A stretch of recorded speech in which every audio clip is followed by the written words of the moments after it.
உங்களுடன் ஸ்டாலின் முகாம் மனுக்கள் என்ன ஆச்சு என அமைச்சர் மூர்த்தியிடம் கேளுங்கள் என எடப்பாடி பழனிசாமி ஆவேசமாக தெரிவித்துள்ளார்.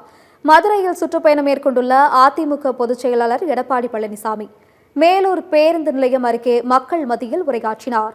அப்போது அரிட்டாப்பட்டியில் டங்ஸ்டன் சுரங்கம் அமைப்பதற்கான உரிமை ஏலத்தை மக்களும் அதிமுகவும் போராடியதால் தான் மத்திய அரசு ரத்து செய்ததாக தெரிவித்தார். உங்களுடன் ஸ்டாலின் என்று 4 ஆண்டு கழித்து மக்களிடம் வந்திருக்கிறார் முதலமைச்சர், ஏன் 4 ஆண்டுகளாக பிரச்சனையை தீர்க்கவில்லை என்று மாவட்ட அமைச்சர் மூர்த்தியிடம் கேளுங்கள் என்று தெரிவித்தார். 46 பிரச்சனைகள் மக்களுக்கு இருப்பதையே முதலமைச்சர் இப்போது கண்டுபிடித்திருப்பதுதான் திமுக அரசின் சாதனை என்றும் விமர்சித்தார். திருப்புவனத்தில் உங்களுடன் ஸ்டாலின் திட்ட மனுக்கள் ஆற்றில் வீசப்பட்டுள்ளன, இவர்களா மக்கள் பிரச்சனையை தீர்ப்பார்கள் என்றும் கேள்வி எழுப்பினார்.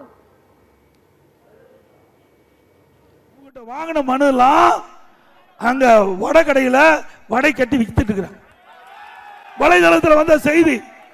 அதே போல உங்ககிட்ட வாங்கின மனு திருப்புவனத்தில், சிவகங்கை மாவட்டம் திருப்புவனத்தில் ஆத்துல கிடக்குது, அதை எடுத்தாங்க. ஆக இந்த அரசாங்கத்தை பொறுத்த வரைக்கும் மக்கள்கிட்ட வாங்கின்ற மனுக்கெல்லாம் குப்பைக்கு தான் போகும். இதற்கு முன்னதாக மல்லிகைப்பூ விவசாயிகளிடம் எடப்பாடி பழனிசாமி குறைகளை கேட்டறிந்தார்.